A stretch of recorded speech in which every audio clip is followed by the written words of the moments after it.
अस्सलाम वालेकुम, welcome to binary classroom. और आज की इस क्लास में हम लोग CS201 लेक्चर नंबर 23 को पढ़ने वाले हैं। लेक्चर नंबर 23 में हमारे पास हम लोगों ने प्री प्रोसेसर डायरेक्टिव के टॉपिक को पढ़ना है, जिसके अंदर हमारे पास 3 सब टॉपिक्स आते हैं। एक है इंक्लूड डायरेक्टिव, एक है डिफाइन डायरेक्टिव और एक है other preprocessor directive, and last में है माइक्रोस। प्री प्रोसेसर डायरेक्टिव क्या होते हैं हमारे पास? प्री प्रोसेसर डायरेक्टिव जो आप लोगों का C++ में जो फर्स्ट लाइन आप लोग लिखते हैं हैश इंक्लूड IO स्ट्रीम, जो हैश से स्टार्ट हो रही होती है, उसी को बेसिकली कहा जाता है प्री प्रोसेसर डायरेक्टिव। ये एक उसकी एग्जांपल मैंने लिख दी, हैश इंक्लूड यहाँ iostream.h। Pre processor directive start with hash symbol. जो भी आपको हैश से स्टार्ट हुआ नजर आया आपके प्रोग्राम में, उसको बोला जाता है preprocessor directive. There are 2 way to use hash include. Hash include को यूज़ करने के 2 तरीके हैं आपके पास। पहला तरीका तो ये वाला है, जिसके अंदर आप लोग हैश इंक्लूड लिखते हैं और उसके बाद एंगुलर ब्रैकेट में आप अपनी लाइब्रेरी का नाम लिख देते हैं।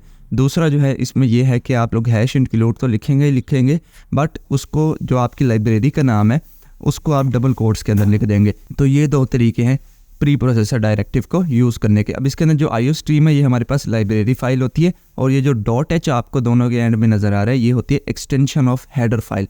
जिस तरह बाकी सारी फाइल्स की भी एक्सटेंशन होती है, जैसे PDF फाइल की एक्सटेंशन होती है .pdf, इसी तरह एक्सेल फाइल की एक्सटेंशन होती है .xls, इसी तरह हेडर फाइल की जो एक्सटेंशन होती है वो होती है .h। नेक्स्ट है हमारे पास डिफाइन डायरेक्टिव। एक था इंक्लूड डायरेक्टिव जो शुरू में देखा, ये वाला है हमारे पास इंक्लूड डायरेक्टिव, और एक होता है डिफाइन डायरेक्टिव। डिफाइन डायरेक्टिव में क्या होता है कि आप अपने खुद के प्री प्रोसेसर डायरेक्टिव बनाते हैं। उसको बनाने का तरीका क्या है कि आप हैश डिफाइन लिखते हैं, इंक्लूड की बजाय क्या लिखते हैं? डिफाइन। उसके बाद जो भी आप डिफाइन करना चाहते हैं उसका नाम, जैसे मैं यहाँ पाई की वैल्यू डिफाइन अगर करना चाहता हूँ तो मैं लिखूँगा हैश डिफाइन पाई, और उसके बाद पाई की वैल्यू 3.1415926। तो इस तरह से डिफाइन डायरेक्टिव इस्तेमाल होते हैं। नेक्स्ट है हमारे पास other preprocessor directive. Other preprocessor directive में हमारे पास बहुत सारे प्री प्रोसेसर डायरेक्टिव इस टाइम C++ में मौजूद है। उनमें से चंद एक तो मैंने यहाँ लिखे हुए हैं, लेकिन काफ़ी ज़्यादा आपके हैंड्स आउट में भी लिखे हुए हैं। तो ये तमाम के तमाम यूज़ होते हैं। इंक्लूड भी यूज़ होता है, डिफाइन यूज़ होता है, अनडिफाइन है, इफ़ डिफाइन है, इफ़ एंड डिफाइन है, इफ़ एल्स एलिफ है, एंड इफ़ है, और एरर्स है, और इसी तरह के और भी बहुत सारे हैं जो कि प्री प्रोसेसर डायरेक्टिव इस्तेमाल होते हैं। बट इनमें जो कॉमन चीज़ है सब में वो ये देखने वाली है कि सब हैश से स्टार्ट हो रहे हैं। तो यही एक बात इसमें आप लोगों ने याद रखनी है, बाकी इसमें कोई समझने वाली बात नहीं है। लास्ट में हमारे पास macros. Macros is one of the most important topic. Macros हमारे पास एक छोटा सा ब्लॉक ऑफ कोड होता है जो हम लोग डायरेक्टिव की प्री प्रोसेसर डायरेक्टिव की सूरत में स्टोर करा कर रख देते हैं। माइक्रोज is a label defined in the source code that is replaced by the value by the preprocessor before completion।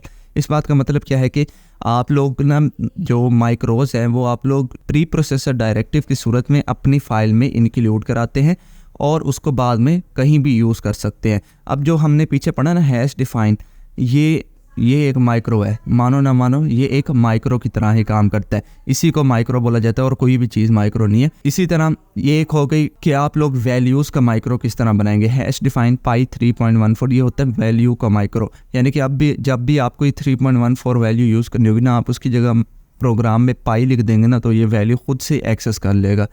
एक होता है आप लोग इसको ना फंक्शन की तरह भी यूज़ कर सकते हैं। फंक्शन की तरह किस तरह यूज़ कर सकते हैं, उसके लिए आप लोगों को फंक्शन का नाम देना होगा, फंक्शन बनाना होगा पैरेंथेसिस में, और उसके आर्गुमेंट और जो वो फंक्शन काम करता है वो। अब यहाँ पर देखिए मैंने एग्जांपल में स्केयर का फंक्शन बनाया हुआ है। स्केयर किसी भी नंबर का स्केयर अगर कैलकुलेट करना हो आपको, तो आप लोग क्या करते हैं, उसी नंबर को उसी नंबर से मल्टीप्लाई अगर कर दें तो आपको स्केयर आ जाता है। लेट्स सपोज जैसे अगर मैं आपको कहूँ कि 2 का स्केयर मुझे बताएं, तो आप कहेंगे 2 × 2 दैट इज़ इक्वल टू 4, तो हो जाएगा 2 का स्केयर। तो अगर मैं इस स्केयर फंक्शन को कॉल करूं यहाँ पर, तो होगा क्या कि ये जो x लिखा हुआ है मैंने ब्रैकेट में, इसके अंदर वो मेरा नंबर जो है वो रिप्लेस हो जाएगा जिसका मैं स्केयर कैलकुलेट करना चाहता हूँ। और नेक्स्ट पे जो लाइन्स इसकी लिखी हुई हैं कि स्केयर किस तरह कैलकुलेट करेगा, उसी नंबर को मल्टीप्लाई करेगा अपने आप से। ठीक है, तो इस तरह से माइक्रोज हम लोग बनाते हैं। नाउ जो समझाना था मैंने आपको वो समझा दिया। अब एक दफ़ा इस यहाँ से भी देख लेते हैं आपके हैंड्स आउट में से। प्री प्रोसेसर डायरेक्टिव जो हैश से स्टार्ट होता है, .h इसकी एक्सटेंशन होती है, उसमें 2 पार्ट्स हैं, इंक्लूड डायरेक्टिव और डिफाइन डायरेक्टिव। इंक्लूड डायरेक्टिव और डिफाइन डायरेक्टिव का भी मैंने आपको बता दिया, ये वाला। अब इसके अंदर एक छोटा सा प्रोग्राम है यहाँ पर ये कि ये देखें इस तरह से यूज़ किया जाता है। सबसे पहले तो आप जो आपकी मेन हेडर फाइल होता है वो बनाएंगे, उसके बाद जो आपने अपना डायरेक्टिव बनाया प्री प्रोसेसर वो बनाएंगे। अब इसको यूज़ किस तरह करना है, देखिए मैंने डायरेक्टिव का नाम क्या बनाया, पाई बनाया। तो मुझे जहाँ भी प्रोग्राम में यूज़ करना पड़ेगा ये वैल्यू, तो मैं उसकी जगह लिख दूंगा पाई।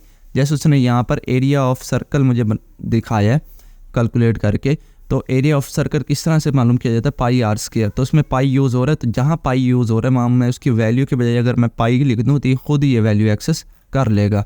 इसी तरह हमारे पास ये वो तमाम अदर प्री प्रोसेसर डायरेक्टिव्स है, इनको भी आप लोग एक दफ़ा देख लीजिएगा, हर एक का मुख्तलिफ काम है। और नेक्स्ट है हमारे पास माइक्रोज़ जो है हमारे पास बहुत इंपॉर्टेंट टॉपिक है। इसका तो सवाल आपका पेपर में आएगा ही आएगा कि कोई ना कोई माइक्रो बना के आपको दिखाना होगा। मोस्टली आपका पूछा जाता है कि स्केयर कैलकुलेट करके दिखाए। सो स्केयर आप लोग माइक्रो से किस तरह कैलकुलेट करते हैं उसका ये प्रोग्राम लिखा हुआ है यहाँ पर। तो इसमें सबसे पहले तो आप लोग जो स्केयर का आपका फंक्शन होगा उसको डिफ़ाइन करेंगे। और किस तरह डिफ़ाइन करेंगे, देखिए डिफ़ाइन तक तो आप लोग कर लेंगे कि हैश डिफ़ाइन, आगे स्केयर किस तरह करेंगे। तो स्केयर के लिए आप लोगों को ये लाइन लिखना होगी जिसके अंदर लिखा होगा स्केयर और ब्रैकेट में लिखा होगा एक्स। अब ये एक्स वो वैल्यू यहाँ पर पास जाएगी जिसका आपको स्केयर मालूम करना है।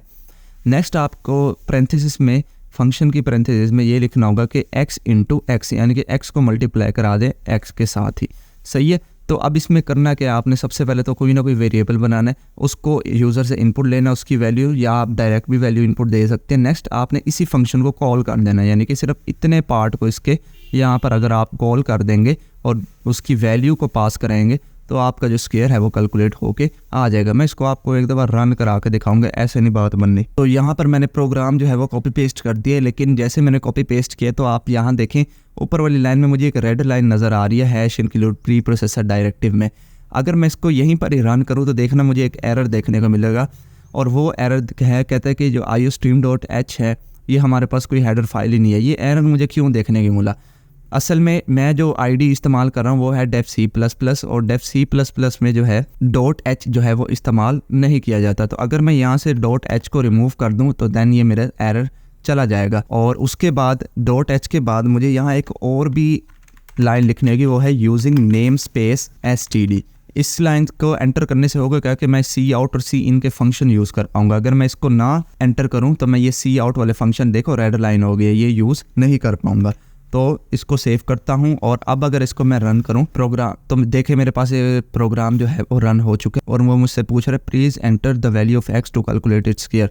तो यहाँ पर मैं अगर सिंपल सा 6 एंटर कर दूं तो मुझे 36 आंसर मिलना चाहिए। तो मुझे कहता है स्केयर ऑफ एक्स इज़ 36 और स्केयर ऑफ x+2 इज़ 64 और स्केयर ऑफ 7 इज़ 49। तो इसमें एक असल में इसने किया गया कि सबसे पहले तो मैंने जो नंबर एंटर किया उसका मुझे स्केयर मालूम करके दे दिया, फिर उस नंबर में 2 एंटर करके यानी कि 8 का स्केयर मुझे उसका भी स्केयर कैलकुलेट करके दे दिया। ठीक है, मतलब कि 8 का स्केयर भी कैलकुलेट करके दिया विच इज़ 64, और लास्ट में उसने मुझे जो 7 का स्केयर है वो भी मुझे कैलकुलेट करके दे दिया। अब ये इसमें ना उसने 3 बातें यहाँ पर बताने की कोशिश की हैं। एक वो कि आप अगर जो नंबर इनपुट कराना चाहते हैं वो आप उसको आर्गुमेंट पास करेंगे, जो आपने वेरिएबल यूज़ किया होगा वहीं एज इट इज़ यहाँ पास करना होगा।